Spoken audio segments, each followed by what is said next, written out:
Hello everyone. Today we will be discussing about the interior of the heart. So I am holding the heart in anatomical position. This is the apex of the heart. This is the right border of the heart. This is the left surface of the heart. This is the sternocostal surface of the heart. This is the base of the heart, and this is the diaphragmatic surface of the heart. This one is the right atria. This one on the base of the heart we see the left atria. This is the right ventricle, and this one is the left ventricle. Now coming to the right atria. The right atrium is the right upper chamber of the heart. So this one is the right atrium. Then it forms the right border part of the upper border, the sternocostal surface, and the base of the heart. So to see the interior of the heart, we have to cut open it. I am keeping it. So to see the interior of the heart, we have to cut open the right atria. Cut along the upper edge of the right auricle by an incision from the anterior end of the superior vena cava to the left side. Similarly, cut along its lower end, incision extending from the anterior end of the vena cava opening to the left side, inferior vena cava opening to the left side.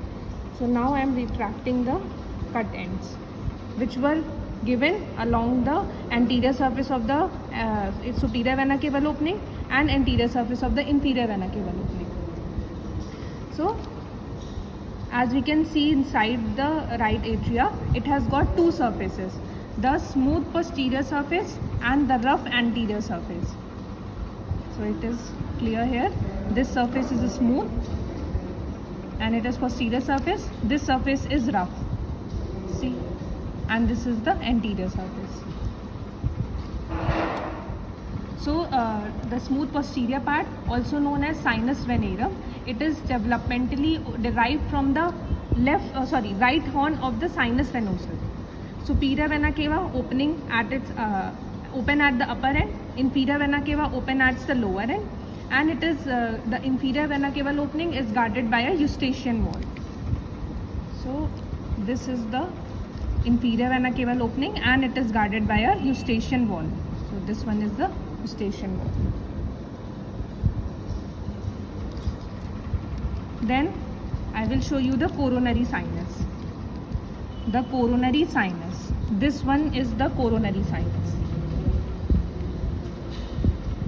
Okay, so the coronary sinus opens between the opening of the inferior vena cava and the right atrioventricular orifice. This one is the right atrioventricular orifice. This is the coronary sinus, and this is the opening of the inferior vena cava. This opening is guarded by the Thebetian wall. This opening, the coronary sinus opening, is guarded by a Thebetian wall. Now coming to the rough anterior part. So this one is the rough anterior part. It is also known as the pectinate part. Developmentally, it is derived from the primitive atrial chamber, and it has transverse muscular ridges. So as you can see, the transverse muscular ridges, these are the transverse muscular ridges. These are known as musculi pectinate. They arise from the crista terminalis. This part is the crista terminalis, and it gives a tooth comb-like appearance. So this musculi pectinate gives appear as toothed comb. Crista terminalis corresponds to the sulcus terminalis, which we can see from the outer surface of the heart. So on the outer surface of the heart, it is sulcus terminalis, and from inside it is the crista terminalis. Coming to the interatrial septum. The interatrial septum is between the right and left atria. As I have mentioned earlier, this one is the right atria and this one is the left atria. This. So between these two is the interatrial septum. It has got fossa ovalis. This one is the fossa ovalis, which is a saucer-shaped depression. This is the fossa ovalis, a saucer-shaped depression, and is developmentally derived from the septum primum and septum secundum. It has got a prominent margin this is the prominent margin, which is the annulus ovalis, also known as limbus fossa ovalis, and pumps it to the lung through the pulmonary trunk.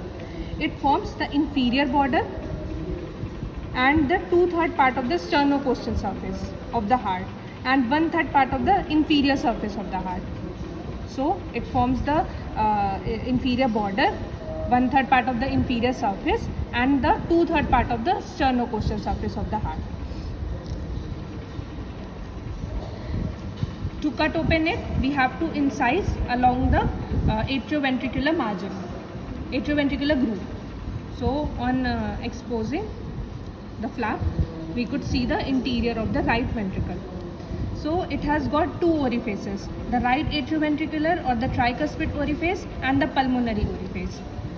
So this one is the right atrioventricular orifice, which has the tricuspid wall. So this is the tricuspid wall, and this is the pulmonary orifice, and it has got the pulmonary wall.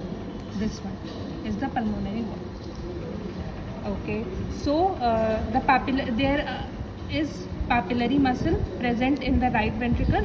The papillary muscle is connected to the cusp of the valve by the chordae tendineae.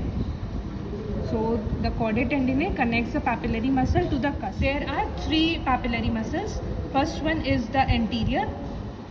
This one is the posterior or the inferior, and this one is the septum. So these are attached to the corresponding cusp of the right ventricle. There is presence of interventricular septum between the right and left ventricle. So that was all about the interior of the heart. Thank you.